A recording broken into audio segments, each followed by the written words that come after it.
Bienvenue dans ce nouveau Smart Talk. Aujourd'hui, nous recevons Caroline Matteucci, fondatrice de CM Profiling. Elle vient de publier son dernier livre, formée par les profilers du FBI. Un parcours très intéressant. Bonne écoute. Caroline Matteucci, bravo. Merci. Nouveau livre? Premier livre? Non, deuxième livre. Deuxième livre, qui vient de sortir? Oui. Tu peux nous en parler un petit peu? Pourquoi ce livre? Pourquoi ce livre? Déjà, c'est parce qu'il y avait eu un premier, forcément. Parce que si tu arrives à un deuxième... Non, il y a eu un premier livre qui s'appelait « Les premiers pas pour être libre de soi ». D'accord. C'était dans l'idée de... Avec cette époque, je croyais beaucoup au développement personnel. Voilà. Dans ces années-là. Et tu crois plus? Au développement personnel, non. Je crois à l'épurement personnel. Je crois qu'il faut enlever les couches qu'on s'est mis pour retrouver qui on est. Alors voilà, il y avait eu ce premier livre qui était, je pense, dont l'idée de ce que j'avais essayé d'écrire était bien, mais qui n'était pas bien écrit parce que je ne suis pas une bonne écrivaine dans le sens du phrasé. Donc on avait fait un pari avec mon ami qui a coécrit le livre, donc qui a rédigé pour moi, qui a mis en forme, on va le dire comme ça. Anne Payot. Anne Payot. Et elle m'a dit, écoute, ton livre est trop bien le premier, écris un deuxième, comme ça. Moi, je le rédige pour qu'il soit digeste et sympa à lire. Donc l'idée, c'était vraiment de montrer comment on peut évoluer dans un humain puis qu'on n'est pas obligé de rester fixe sur des idées et qu'on peut essayer de témoigner de notre réalité. S'observer pour mieux se connaître. Voilà. Donc ça veut dire c'est un peu de l'auto-analyse. Alors moi, je n'aime pas le mot analyser, de nouveau. Il faut savoir qu'est-ce qu'on analyse. Non, l'observation pour moi est très importante, de savoir comment on observe et qu'on observe toujours à travers des filtres. Parce qu'on a un cerveau qui est rempli de biais cognitifs et en fait, chaque fois qu'on voit une réalité, ce n'est que notre réalité. Mais c'est incontrôlable dans le sens où notre réalité, elle vient déjà de notre petite enfance, des filtres qu'on nous a mis en termes de conditionnement. Comment est-ce qu'on arrive à aller au-delà de ces filtres-là? Alors déjà, il y a le conditionnement, comme tu dis, donc il y a ce qu'on nous a mis dans notre enfance, mais il y a surtout comment notre cerveau fonctionne. Parce que notre cerveau, il a une responsabilité, c'est de nous mettre en confort. Autrement, ça nous utilise trop d'énergie dans notre corps. Là, maintenant, on est tous bien dans une maison, on mange. Ouais. Mais en fait, pour le striatum qui est au centre du cerveau, pour lui, on doit faire attention à notre énergie parce qu'on ne mange pas tous les jours pour lui. Donc, il doit se dire, chaque fois que mon cœur augmente, chaque fois que mon sang augmente, chaque fois que mes poils serrés, ça mange de l'énergie. Donc, ce qu'il veut, lui, c'est nous mettre en confort. C'est pour ça qu'on a des biais cognitifs en place pour nous mettre en confort.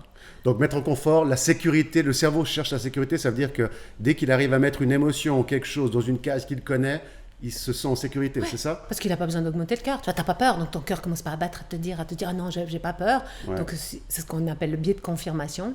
Eh bien, si je vois une chose qui me met en inconfort psychologique, en fait, qu'est-ce que je vais faire? Je vais la trier pour dire ah ouais, ça veut dire ça. Comme ça déstresse mon corps. Le biais de confirmation, pour donner un exemple que j'aime bien donner, c'est tu es à la maison, ton mari t'a dit qu'à 7h, il rentrait manger avec les enfants et il est en train de faire un tour en vélo, d'accord? Et à 7h20, il n'est pas là. Donc, qu'est-ce que tu vas faire? T'appelles qui? Une de tes amies à toi qui va te dire, tu vois, encore une fois, il n'est pas à l'heure, machin. Donc, ça s'appelle le biais de confirmation. Tu vas chercher quelqu'un qui va confirmer ce que tu veux. Puis de l'autre côté, qu'est-ce qu'il va faire, le mari? Il rentre, il arrive à 7h20, il est en retard. Il va appeler qui? L'ami de sa femme? Non. Il va appeler Nicolas, son meilleur pote, qui dira, ta chérie, de nouveau, elle t'ennuie quand tu rentres à la maison. Donc, tu vois, le cerveau de chacun, il va chercher la confirmation pour qu'il soit en confort psychologique. Mais ça ne va pas forcément nous rendre malheureux d'être en zone de confort au niveau cérébral. Ou ça peut nous rendre malheureux? D'être en zone de confort? Ouais, c'est-à-dire en zone de sécurité. Au contraire, ça nous rend heureux. D'accord. Ouais. Pour moi, c'est pour ça que beaucoup de gens ils parlent de cette histoire de sortir de sa zone de confort. Moi, ça me pose vraiment la question. Pourquoi faut-il sortir de sa zone de confort puisque ça mène notre corps en inconfort? Alors si c'est du dépassement de soi, je pense qu'il y a d'autres manières de faire. Donc voilà, ce livre, c'était ça. S'observer, ça veut dire déjà comprendre que quand on observe, on a de toute façon, comme tu dis, un filtre. Mais si on en a conscience, c'est déjà une étape. Ouais.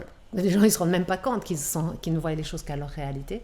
Et pour mieux se connaître, parce que je pense que pour finir dans la vie, ne plus rien attendre des autres, c'est tout attendre de soi. C'est que si on se connaît, on peut commencer à parcourir la vie comme on a envie. Donc il n'y a pas... La réalité est toujours subjective? Ouais. Toujours? Pour moi, toujours. Sauf si tu reprends le fameux quinquilien des policiers, qui, quoi, ou comment, pourquoi. Oui. Et là, il faut des preuves. Et là, tu as des preuves matérielles. Ouais, d'accord. Et là, tu deviens objectif. Donc tout est une question de perception de ce qui se passe? Comment on interprète les choses, c'est ça? Et c'est pour ça, on ne peut pas ne pas communiquer. Déjà, on va communiquer non-verbalement. Puis en plus, ce que moi, je te dis, ce que j'ai envie de te dire, ce que toi, tu reçois, comment tu le tries. Alors, je crois que la première chose, c'est d'être conscient de qui on est. Si on s'est observé, qu'on s'est rencontré, déjà, on peut être qui on est. Et puis, on comprend mieux notre fonctionnement, en fait. D'accord. Tu as écrit ce livre parce que tu as une expérience qui est assez impressionnante. Tu as travaillé dans la police. Ouais. Tu as été formée comme profileuse. Non, j'ai été formée par les meilleurs instructeurs du FBI. Du FBI. Ouais. C'était où ça? Alors, j'ai été formée par Paul Ekman. Donc, lui, c'est le père des micro-expressions. Lui, c'était au Luxembourg que j'ai été formée. Et puis, Joey Navarro, qui est un ancien agent du FBI, on a fait 2 ans de formation par Skype, parce qu'il est à Miami. D'accord. Donc, je ne suis pas profiler du FBI. Non, mais t'aurais pu. Hein. Ouais, en non, Suisse, c'était chaud. Si, j'aurais bien aimé, mais voilà, j'ai fait un autre choix de vie. Mais voilà, donc j'étais inspectrice à la police de sûreté au canton de Vaud. Et puis, j'ai été formée par les inspecteurs. Mais j'ai cette connaissance, en fait, pas du comportement non verbal, mais de l'analyse de la congruence. Ce qui veut dire ce que je dis, ce que je pense et ce que je fais. L'alignement, quoi, en gros. Ouais, exactement. Ouais, d'accord. Et puis, police de sûreté, tu faisais quoi? J'étais inspectrice aux mineurs mœurs. Donc, je m'occupais des femmes violées, des enfants battus, et puis de tout ce que les jeunes font. Combien de temps tu as fait ça? 4 ans seulement. Wow. Après, j'étais enceinte de ma fille. D'accord. Maïra, qui aujourd'hui, voilà, c'est ce qui m'a fait arrêter la police, en fait, le fait d'être mère. Après, on va aussi parler de ton entreprise, parce que tu as une entreprise qui a créé une innovation assez importante. Mais qu'est-ce que tu penses tu es quelqu'un qui est très sensible aux énergies. Hein? Ouais. Tu crois aux énergies parce qu'on entend tellement parler, il y a tellement de théories différentes. Hein? Ce qui est clair, c'est que je pense que l'être humain perçoit un pourcentage très faible des énergies qu'il y a autour de lui. Est-ce que ta vision là-dessus? C'est ce que j'explique dans ce livre. Donc, dans ce livre, c'est un peu, comment vous dites ça, un coming out. C'est le fait de dire, moi, depuis petite, en fait, je ressens l'énergie.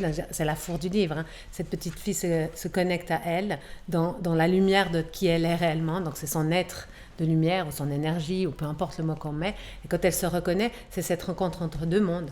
Moi, je pense qu'il faut arrêter d'avoir cette monde où on est complètement perché à gogo, puis de dire je vais en haut d'une montagne et puis je me déconnecte de la réalité. Puis il faut arrêter d'être complètement ancré dans la réalité, de se dire qu'il n'existe rien parce que c'est pas le cas. Donc moi, comment je le vois, c'est que ça veut dire je sens l'énergie, je la goûte. Il y a un truc qui se passe, que je goûte l'énergie de quelqu'un. Simplement, comme j'ai cette idée que je ne veux pas savoir pour l'autre, que je ne veux pas avoir raison pour l'autre, j'ai développé des techniques du profiling pour regarder quand je goûte ton énergie, que je te fais un feedback, est-ce que ton corps est d'accord avec ce que je te dis? Et si ton corps est aligné entre ce que je te dis, ce que toi tu me dis et ce que tu vis, ça veut dire que peut-être j'ai touché juste. Mais tout le monde peut sentir ces énergies ou tout le monde? Simplement, on a un voile d'illusion ou on a un conditionnement qui dit que ça n'existe pas. Tu les touches pas. Vous allez utiliser d'autres mots. Tu as un mec, il va te dire je le sens pas, ou j'ai pas le feeling, ou Bauchgefühl, ils disent ça en allemand, le sentiment du ventre. Pas d'allemand ici. Voilà, le sentiment du ventre. Mais comment tu le dis? Gut feeling? Vous le dites comment en anglais? Je crois, oui. Ouais. Tu vois, le truc où tu sens. Alors, l'énergie, mais je comprends même pas pourquoi les gens disent que ça n'existe pas. Enfin, c'est prouvé au CERN qu'il y a de l'énergie autour, qu'on est de la non-matière. Ouais. Donc, comme j'ai dit, il faut faire attention à ne pas partir d'un spirit gogo et donner sa confiance à quelqu'un qui dit « j'ai vu dans ton énergie que… » Non, il faut garder son scepticisme, il faut reprendre son autorité intérieure, se dire « ce que tu me dis, ça me parle ou pas ?» Et puis là, tu peux faire confiance à ton corps, parce que ton corps, lui, il va te dire si ça… Donc l'intuition, en fait. On devrait plus écouter l'intuition? Pour moi, ouais. Mais allez, je pense que l'énergie, c'est encore autre chose. Mais en tout cas, l'intuition, pourquoi elle est là, pour moi, c'est une manière que quelque chose d'autre communique. D'accord. C'est pas pénible de chaque fois que tu as quelqu'un en face de toi d'analyser? Parce qu'automatiquement, tu dois analyser tout le temps. Là, ça me gratte. Là, j'ai peur de me gratter. Je sais pas ce que ça veut dire. Ça veut dire, t'as le qui gratte, ça va le faire. Non, moi, ce que je pense vraiment, c'est que déjà, on est tous faits pour lire l'autre. Donc, on arrive au monde, si on n'est pas capable de lire l'autre, on peut pas survivre dans ce monde. Donc, le bébé, donc ils ont fait des études, un bébé qui arrive au monde aveugle va communiquer de la même manière sur son visage les expressions faciales. Donc, comment ça se passe, ce truc? Ça veut dire qu'on n'a pas d'autre choix que de lire l'autre. Autrement, on est laissé au bord de la route. Donc, tu me lis comme je te lis. Et en fait, simplement, tu as peut-être moins le dictionnaire pour dire « Ah, si elle a fait ça, ça veut dire peut-être ça, ça veut dire peut-être ça. » Et moi, je pense que le danger, c'est que les gens lisent, et comme ils sont dans leur biais cognitif, ils veulent avoir raison dans leur monde. Et du coup, ils vont aller chercher des signaux qui confirment leur monde. Moi, peut-être, ce qui est pénible pour moi, c'est qu'en fait, je me remets toujours en doute et je me dis « Ok, est-ce que ce que j'ai vu de Nicolas, c'est juste ? Comment je vais faire pour être sûr que c'est juste ?» Et ça, c'est pénible, effectivement. Est-ce que moi, j'ai la sensation, le sentiment que les animaux perçoivent et ressentent beaucoup plus que nous intuitivement les énergies d'une personne, si la personne est gentille, méchante, etc.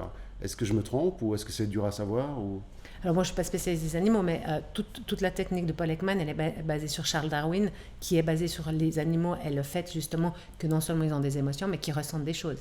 Et on peut voir que l'animal, non seulement il connaît ton énergie, parce que de loin, ils font plein comment on dit ça, de test avec les animaux. Ouais. Tu es derrière une vitre, c'est toi qui es là, ton chien ne te voit pas, mais il sait déjà que c'est toi qui es là, il te reconnaît, donc alors qu'il t'a senti, il ne t'a pas vu. Ouais. Mais en même temps, il peut te voir, parce que si tu changes de coupe de cheveux, beaucoup, tu as une grosse barre des grands cheveux, ils ne vont pas te reconnaître non plus. Donc il va venir vers toi dans l'énergie, puis tout à coup il te regarde, puis il repart en se disant, c'est pas lui, ah si c'est lui, puis il va revenir. Donc oui, moi je pense vraiment que les animaux, ils sont... D'ailleurs les chats dans l'Égypte, on disait qu'on avait un chat par personne de la famille, parce que les chats protégeaient du spiritus, donc des mauvais esprits. Oui. C'est vrai qu'une fois j'avais un chien extrêmement agressif avec tout le monde, et puis quand je me suis approché, il est venu, il branlait la queue, il était tout gentil. Il a senti autre chose. Il a senti autre chose, donc c'est pour ça que je pense qu'ils sont plus sensibles. On trouve où ton livre, si on veut l'acheter? Alors, il a été édité par la maison Slatkin, donc on le trouve sur leur site, mais on trouve partout, donc Amazon, Payot, Fnac. D'accord. Ouais. On mettra le lien de toute façon sous cette vidéo pour pouvoir commander. Je recommande vivement. Je n'ai pas encore lu, mais je recommande vivement. Et puis, on continue dans cette analyse, pas analyse, mais cette tu peux dire. Analyse. Tu as créé la société CM Profiling qui a lancé un produit qui s'appelle CRIF, qui est assez révolutionnaire. Tu es en train de voyager partout dans le monde pour présenter ça et faire tes pitchs. Tu peux nous en parler? C'est toujours la même idée. Donc cette idée, elle était de dire, moi, si je pars du fait que je lis une structure et que je dois aller confirmer dans le corps de l'autre, parce qu'il faut bien que je puisse expliquer aux normaux-pensants. Normaux-pensants, je veux dire, c'est les gens très horizontaux qui ne croient pas à l'énergie. Donc si moi, je veux pouvoir faire mon accompagnement de coaching, il faut que je puisse leur montrer dans leur corps la réponse. Donc j'ai commencé à donner des formations pour leur montrer justement que tu dis oui de la tête ou que tu as le dégoût sur le nez quand tu n'es pas content. Et en donnant ces formations, ils m'ont dit, c'est super, on aime ces formations, mais nous, on n'arrive pas à tout faire. Donc quand on a un entretien de recrutement, parce que je donnais vraiment des formations plutôt pour les RH, ils n'arrivaient pas à se concentrer là-dessus. Ils n'arrivaient pas à tout faire. Donc ils ont dit en rigolant, tu pourrais créer une machine, je saute certaines étapes, mais en gros c'était ça, est-ce que tu pourrais créer une machine qui nous permette de mieux lire l'autre? Et c'est comme ça qu'on a eu l'idée de développer CRIF, qui veut dire... apocryphe veut dire mettre en doute l'authenticité. On a enlevé le apo, on a mis CRIF, comme ça veut dire révéler l'authenticité. L'idée, c'est derrière, il y a du machine learning, et c'est la première intelligence artificielle qui est capable de prendre des sons audio, visuels, donc le visage et la gestuelle, et il va les mettre en relation pour voir si tu es en congruence. Ok. Mais il y a un peu de réticence par rapport à ça, des gens qui disent oui, maintenant on prend des machines qui vont analyser, qui vont nous remplacer dans notre analyse, perception, etc. Tu réponds quoi à ça? Bon, la première généralement réticence que j'ai, c'est qu'ils me disent mais attends, toi tu es humaine, tu parles des énergies, pourquoi tu as fait une intelligence artificielle? Oui. Ça, c'est vraiment, je suis souvent confrontée à ça. Et ce que je réponds, c'est que ça arrive, l'intelligence artificielle. Donc on veut en faire quoi? Est-ce que pour une fois on va essayer de faire une intelligence artificielle qui remonte, parce que CRIF remonte tous les signaux, c'est-à-dire que tu peux aller voir tes signaux. Donc si c'est ta vidéo, tu peux regarder tous tes signaux, c'est pas one way. Donc ce que je réponds, c'est que l'intelligence artificielle arrive, et qu'est-ce qu'on veut en faire? On veut une intelligence artificielle éthique et transparente, ou est-ce qu'on veut des rapports? Mais où je suis le plus étonnée, c'est qu'il y a ceux qui sont vraiment contre, qui disent c'est la folie, puis tu essaies de leur expliquer. Et tu leur montres le produit en montrant tu peux revenir dessus. Il y a toute une technique, comment on revient sur ce qu'on a vu pour s'assurer. C'est pas une simple machine qui va dire c'est juste ou c'est faux. C'est une machine qui va soutenir et orienter notre raisonnement et notre analyse de la personne. Et comme tu disais avant, ça va soutenir ton intuition. Tu vas aller confirmer au-delà de tes biais cognitifs que vraiment ce que tu as vu c'est vrai. Mais ce qui est intéressant, c'est que tu as l'autre partie et que tout le monde me dit mais à quoi il ne fait pas de rapport? Non mais les RH ils veulent un rapport. Les RH ils voudraient qu'on me dise si la personne est congruente ou pas. Oui, c'est plus facile. Mais tu vois, c'est quand même faux. C'est complètement dichotomique. Il y a deux choses. Il y en a un qui dit « faut pas utiliser l'intelligence artificielle », puis les autres qui sont intéressés vraiment par CRIF, ils disent « mais vous faites pas de rapport ». Mais en fait, il n'y a pas de différence avec tous les... Parce que les ressources humaines utilisent depuis des années des logiciels de personnalité, où on remplit des questions, etc. Et ça nous donne un profil de personnalité. C'est plus ou moins le même fonctionnement. Pour moi, si tu veux, il est intéressé le profil de personnalité, mais c'est toi, Nicolas, dans ton propre monde qui répond. Donc, je ne sais toujours pas si c'est ta réalité. Ce qui serait intéressant, c'est qu'au moment où moi, je te fais le débriefing de ton profil, de te filmer avec CRIF et de regarder si le contenu que je te redonne, touche ton corps. Parce que si ton corps, du style, s'est mis, alors Nicolas, il adore travailler dans une grande équipe et puis que tu fais comme ça avec la tête, c'est là que ce serait intéressant. Parce que quand tu le remplis, même si tu es... Tout ce que je veux dire, c'est que l'humain, on n'est pas des menteurs tous en herbe, si on va mentir. On est plutôt dans notre réalité. Et quand on répond à un test psychométrique, on répond comme on pense qu'on est. Mais est-ce qu'on est réellement cette personne-là? En fait, tu es en train de casser cette vulgarisation du vrai ou faux. Parce qu'on peut dire des vérités tout en mentant et on peut dire des mensonges en disant la vérité. Oui. On peut réellement dire la vérité à travers un mensonge. Absolument. Et d'ailleurs, en technique profiling, on va dire croire le mensonge ou ne pas croire la vérité. Ouais. C'est ça. Hein. Et vraiment, si tu crois à ce que tu racontes, ton corps, il ne va pas te dire des choses différentes. Donc, de nouveau, il faut bien laisser les personnalités, on va dire, étranges de côté. Hein. Donc, les personnes toxiques, les schizophrènes ne réagissent pas exactement comme nous. Et ça, ce n'est pas ma plus grande spécialité. Mais en tout cas, l'humain, ce que je veux dire, c'est qu'il peut être authentique, puis on peut être un authentique... je ne dirais pas le mot, mais on peut être authentique en étant comme ça. Donc, pour moi, ce que j'essaie de casser, c'est justement cette idée qu'on peut savoir pour l'autre. Ouais. Et si tu regardes le monde aujourd'hui, le « ou », il n'existe plus. Tu n'es pas un homme ou une femme aujourd'hui. Tu es un homme et une femme. Il y a les IL, comme vous les appelez, ceux qui ne se définissent pas, les non-genres. Okay. Je ne sais pas si tu as vu de nouveaux questionnaires. Tu peux dire si tu es une femme, un homme ou un non-genre. Ah, bah oui, les IL, vous ne connaissez pas IL, ça s'appelle IL, ça s'appelle. Il va vous renseigner. Voilà. Non, donc la nouvelle génération, elle veut pas, regarde, la nouvelle génération, elle veut pas travailler ou avoir du temps libre. Elle veut travailler et avoir du temps libre. Ouais. Donc il n'y a pas la vérité ou le mensonge, il y a la vérité et le mensonge. Donc moi j'essaie de casser ça et de dire, allons chercher chez l'autre. Donc on constate une incongruence, tu me dis je suis ravie de te voir, j'ai une incongruence, mais peut-être tu es en train de te dire, waouh c'est trop cool, il y a longtemps que je n'ai pas vu Caroline, donc tu te dis non en fait. Ouais. Mais pour moi, je me sens en inconfort parce que je vois un non et j'entends quelque chose de positif. Alors je vais aller chercher chez toi, Nicolas. Ah, pourquoi tu dis non de la tête ? Simplement, on ne va pas le dire comme ça et derrière, on va amener une technique qui s'appelle la validation des incongruences. On va faire autrement pour aller chercher la réponse du corps. Donc, dans quelle industrie ton logiciel va pouvoir être utilisé ? Alors, première qu'on essaie d'aller, c'est dans les ressources humaines. Et comme je te dis, la problématique qu'on rencontre, c'est qu'ils aimeraient bien un rapport tout fait, qu'ils leur disent oui, non. Puis moi, je leur dis non, CRIF, c'est pour aller plus loin, mieux. C'est un mariage. Il ne faut pas se tromper. Ouais. Il y aura c'est pas pour tout le monde, mais quand on est au dernier poste, c'est bien d'être sûr de qui on prend. Donc, en gros, juste pour résumer, pratiquement, il y a une caméra qui filme le candidat, par exemple. Ouais. Durant l'interview, CRIF va analyser sa gestuelle, son comportement, etc. et dire tel et tel moment, sur telle et telle question, la personne ne semble pas être alignée ou il semble y avoir un problème. Alors en fait, ce qui donne la possibilité au recruteur ensuite de revenir sur ces points-là. C'est ça ? C'est exactement ça. Okay. Alors la première chose à dire, c'est que la personne donne son consentement. Et pour nous, ça c'est super important. Ouais. Protection des données, mais aussi dans l'éthique de CRIF. Ça veut dire que tu vas être d'accord que les algorithmes travaillent sur toi. Ça veut dire qu'ils vont voir et forcément ils vont apprendre. Hein. Parce que les gens ne te le disent pas, mais chaque fois qu'un algorithme a de données qui arrivent, il va s'augmenter en fait. Donc ils donnent leur consentement pour ça. D'améliorer le produit. Voilà. Et puis aujourd'hui, on n'est pas en real time. Ça veut dire en real time, si je devais montrer tous les mouvements que je suis en train de faire, les gens, il y aurait trop. Donc il faut uploader la vidéo. Voilà. Et après, tu retournes dessus. Et ce que tu viens de dire, tu avais des questions clés. Ouais. Quand tu choisis quelqu'un, tu as une question clé. Tu retournes dessus, tu regardes les signaux qui sont remontés. Puis tu te dis, ah tiens, moi je n'avais pas vu la colère. Tiens, sur ce coup-là, lui, il voit la colère. Pourquoi ? Oui, parce que souvent, lorsqu'on interviewe quelqu'un, on est obligé par entendre ce qu'on a envie d'entendre ou alors des choses comme ça, et puis on ne voit pas objectivement la personne qui est en face de nous. Mais actuellement, c'est une mine d'or, ce produit, parce que le 3/4 des agences de placement font des entretiens via Skype ou Zoom. Donc, on pourrait utiliser ça via la vidéoconférence. Absolument. Elle est utilisée du moment que tu peux capturer ton écran et que tu peux épingler un interlocuteur, ça fonctionne. Et vraiment, l'idée, elle est de se dire... On fait des vidéos plus performants, des entretiens beaucoup plus performants. Les 1h15 ne servent à rien. Parce que si tu fais un premier entretien avec des questions très claires, donc il faut être sûr de ce que tu veux comprendre de l'autre, tu repasses dans CRIF, tu dis tiens, là il y a des points d'incongruence, tu reviens une deuxième fois dessus avec la méthode VIP, donc la validation des incongruences, où on va faire répondre le corps qui lui est authentique. Et là, tu as ta réponse en 10 minutes au lieu d'1 heure. De ce que tu veux vraiment de la personne. Donc ça peut aller plus vite. Ça vaut vraiment de l'or, parce que ça veut dire qu'on pourrait faire, comme tu dis, un entretien très court, le premier entretien pour valider la personnalité et l'alignement de la personne, au lieu de poser plein de questions pour être sûr, en 15 minutes, on peut avoir un résultat. Bon, moi, je verrais le contraire. Je verrais un entretien, comme d'habitude, les 30-45 minutes, ton entretien là, mais où au moment donné, dans l'entretien, au milieu du processus d'entretien, tu vas sur des points, ce que j'appelle des points clés, ce que tu veux vraiment savoir de la personne, et puis là, tu regardes si c'est congruent. Si c'est congruent, tu ne retournes pas. Si ce n'est pas congruent, tu peux aller creuser. Okay. Et en fait, ça peut aller...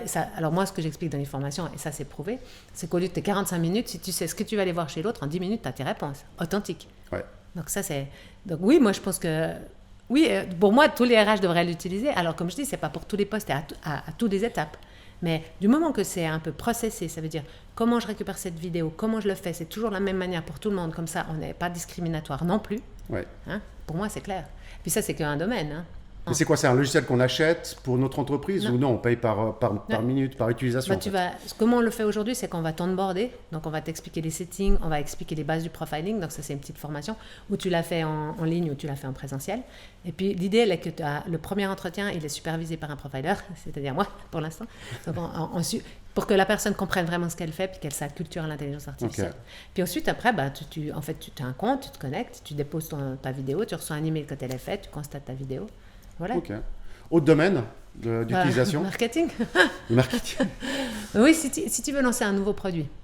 Jusqu'à aujourd'hui, les gens ils font quoi? Ils posent des questions, des questionnaires, on remplit des coches. Mais au moment où tu remplis, on est justement dans les biais cognitifs.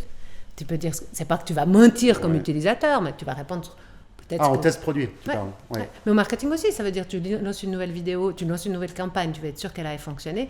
Tu as la manière de regarder avec vos ados, je sais pas quoi, enfin tout ce qu'on peut regarder derrière que je connais pas bien. Ouais. Mais tu pourrais aussi décider de faire une vidéo de 5 minutes d'un panel de 15 personnes. Et là, tu la passes dans Criff et tu regardes si réellement ce qu'ils sont en train de te dire est authentique. Alors, si on vient dans le produit que tu disais, tu testes une crème, c'est encore autre chose.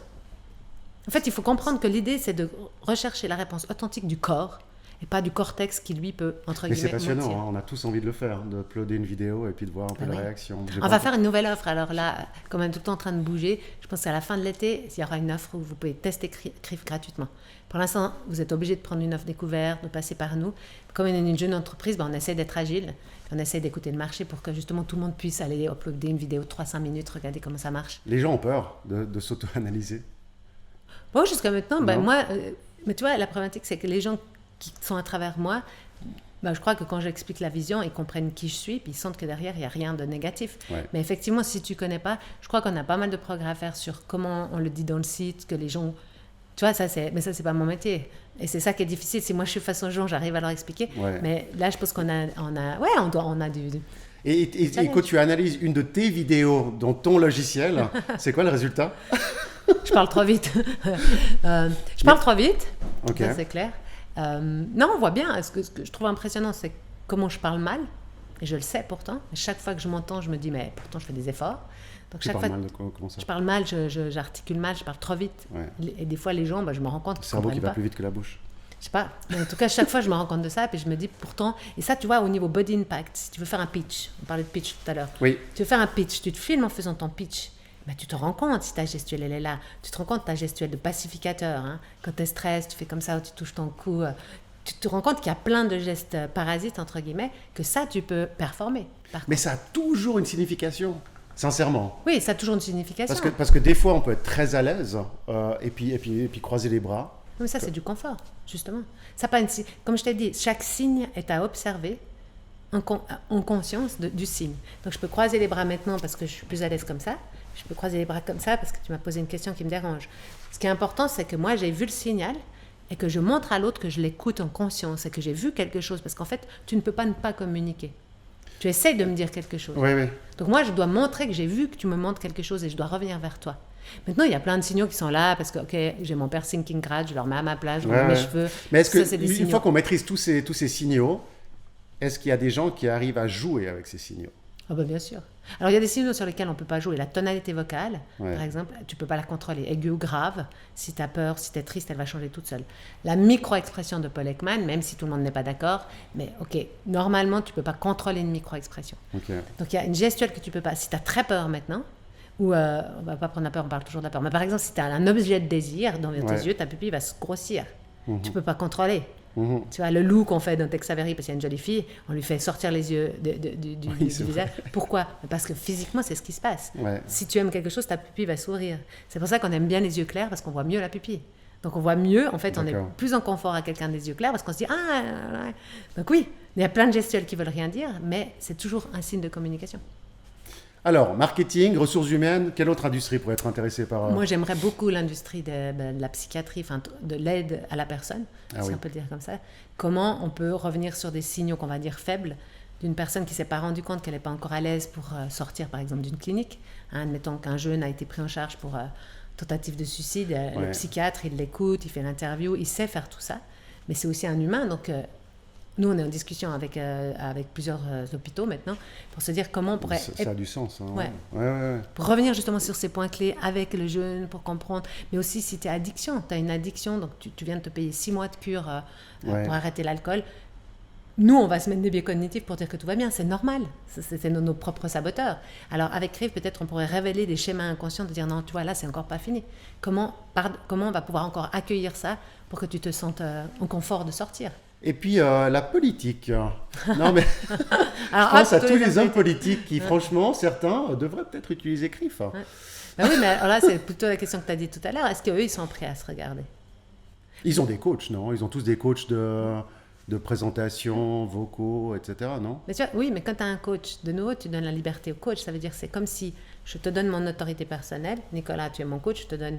Et je ne me regarde plus et j'écoute ce que tu me dis. Et moi, c'est ce que j'essaye de casser là-dedans, c'est de dire non, je vais me regarder moi et me rendre compte de mon comportement.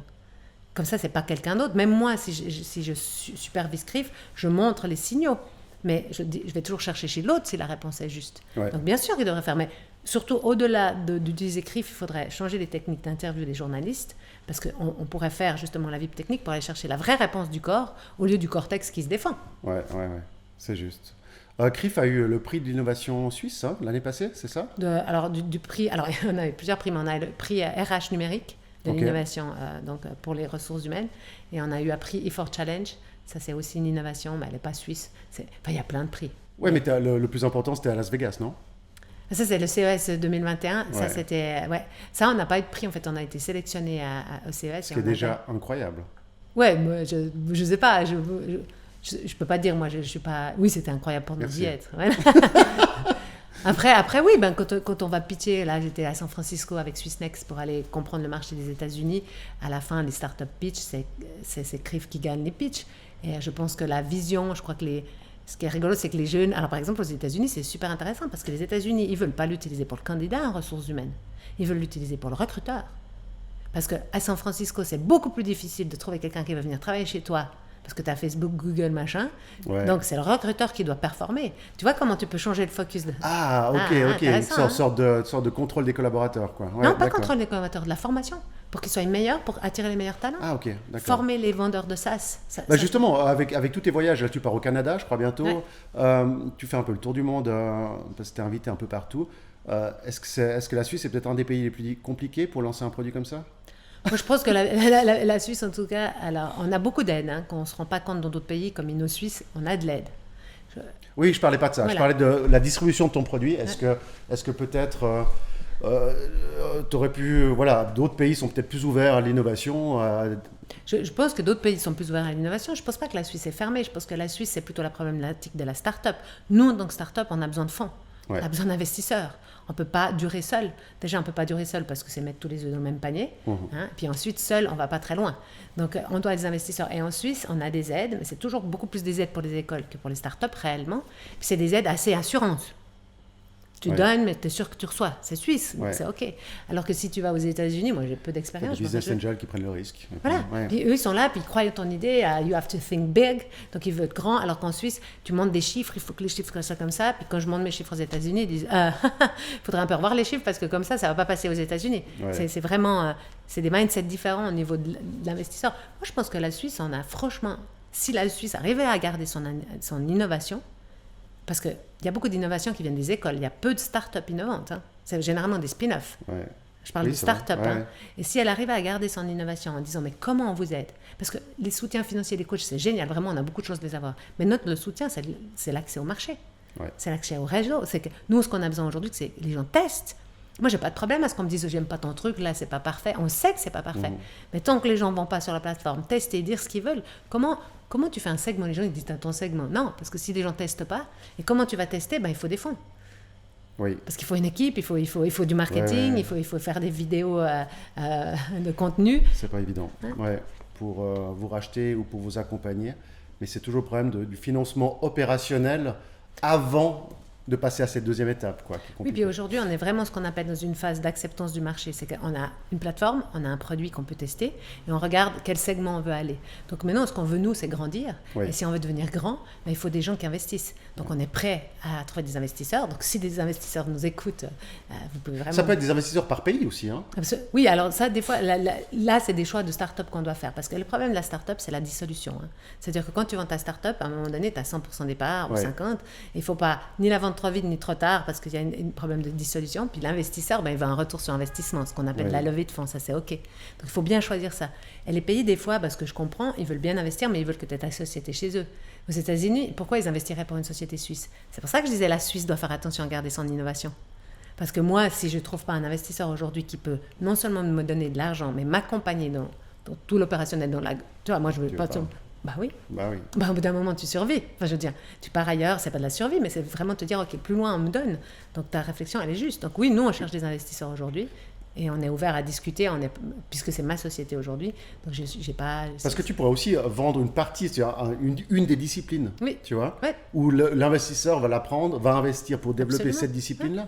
C'est ce qu'on appelle, tu peux faire par exemple des licences.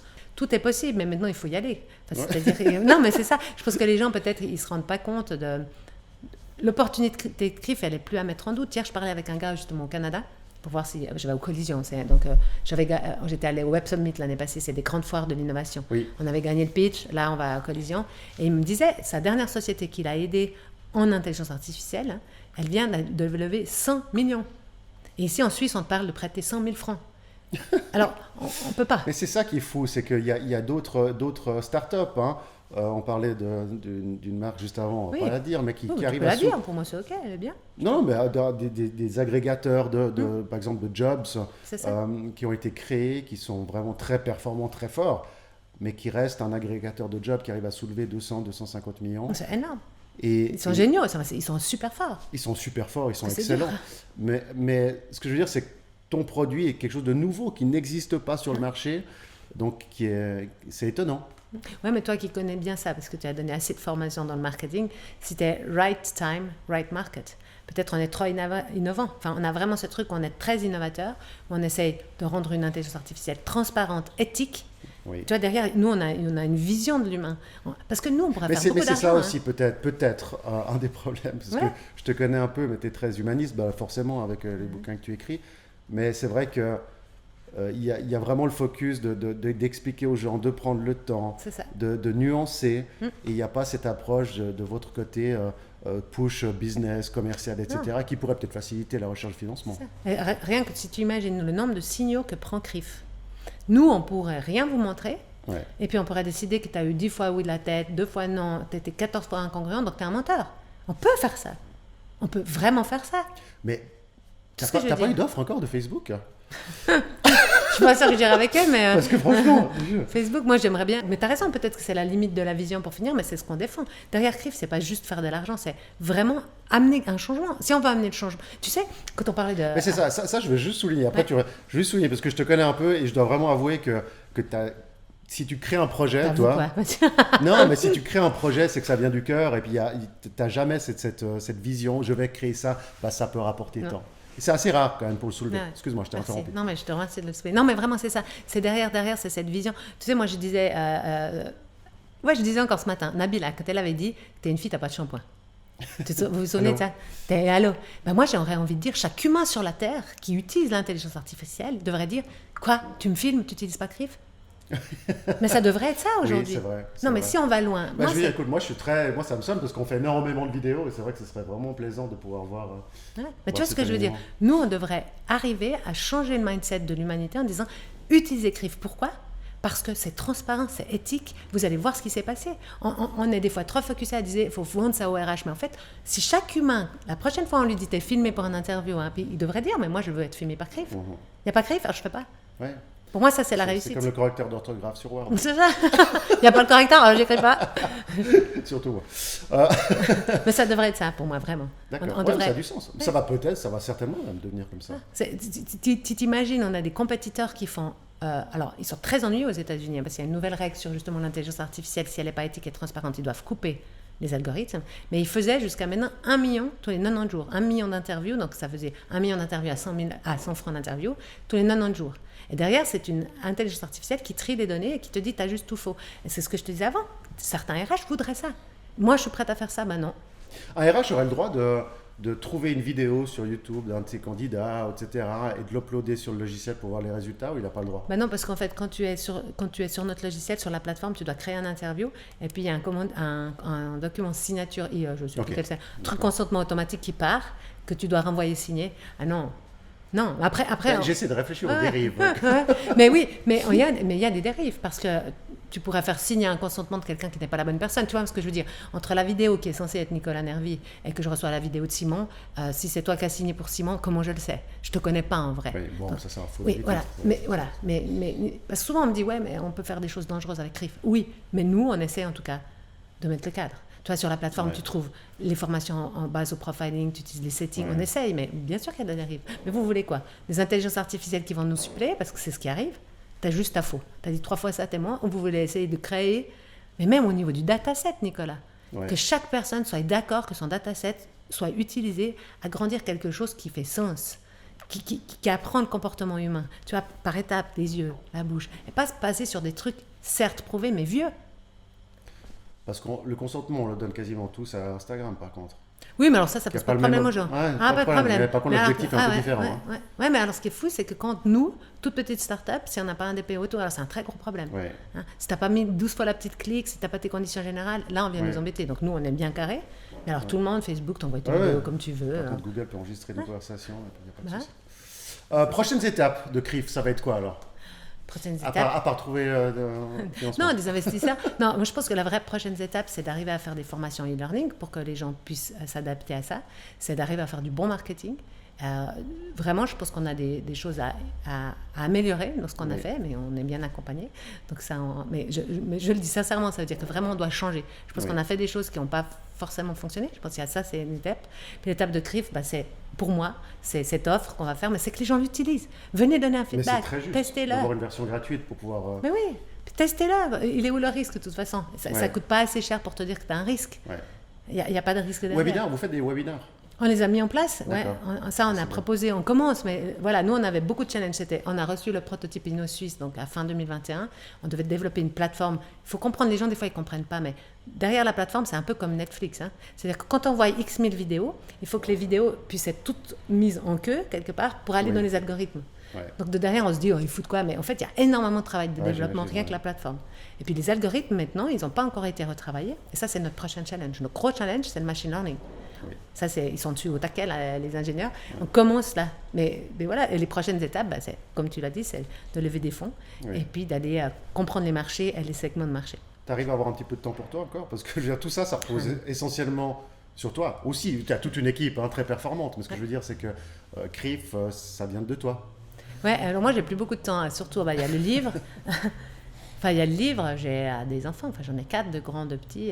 J'ai un mari, je fais du sport, mais... Je sais pas, je crois que j'ai de la chance d'avoir une énergie qui ne s'arrête pas. Mais non, faut pas... Franchement, j'ai fait beaucoup de choses dans ma vie, mais je crois que personne ne sait ce que c'est d'être entrepreneur avant que tu le sois. J'ai une petite anecdote en parlant de... Et je suis d'accord avec ce que tu viens de dire. Tu as fait Koh-Lanta? J'ai fait Koh-Lanta, oui. C'était quand? Je fais Koh-Lanta en 2011. D'ailleurs, j'en parle dans le livre pour expliquer ce qu'on peut apprendre d'un jeu. Et puis, tu peux m'expliquer pourquoi tu as fait Koh-Lanta? Alors la vraie raison de vrai, j'ai une sœur qui s'appelle Monel qui adorait cette émission. Et puis dans la famille, donc on est 4 sœurs. Moi j'ai toujours été un peu, tu me dis un truc, j'y vais. De toute façon, moi je suis assez joueuse. Et elle m'a dit, si tu fais Koh-Lanta, j'y vais. Mais tu sais, quand j'ai postulé à Koh-Lanta en 2010, en 2011, bon, je ne me rappelle plus quand c'était parce que ça n'avait pas été la même année. Non, c'était en 2010 pour jouer en 2011. C'est 40 000 personnes. Hein. C'est pas 10. Mais tu rigoles. 40 pour combien à la fin, 20 ou... 20. Ma saison, c'était 40 000 personnes. Donc moi, j'ai postulé en me disant, on ne va pas me prendre. Puis quand ils m'ont pris, donc tu as plusieurs processus de sélection, puis tout à coup, tu dois aller à Paris. Puis je me suis dit, maintenant, il faut vraiment que je me pose la question, pourquoi je vais à Koh-Lanta? Vraiment, puisque tout à coup, je suis prise.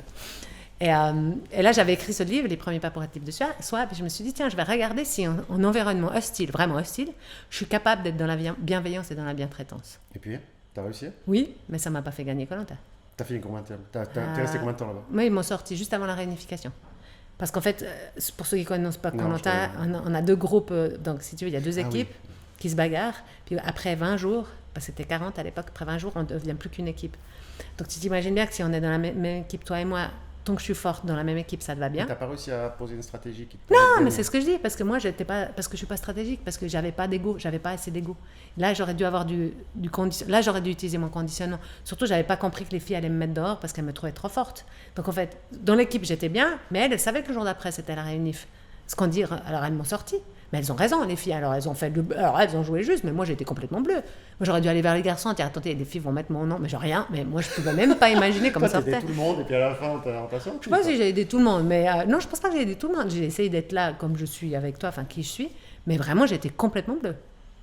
Et d'ailleurs dans le livre, je parle d'un exemple où tu apprends beaucoup de choses. Donc il faut être dans l'être. J'ai écrit ce tatouage après longtemps. Il faut être l'être, mais des fois il faut savoir ressortir son conditionnement ou son ego entre guillemets pour gagner. Parce qu'à un moment donné, il faut bien... C'est clair. Bah, je me réjouis, je viens de le recevoir, je me réjouis de le lire.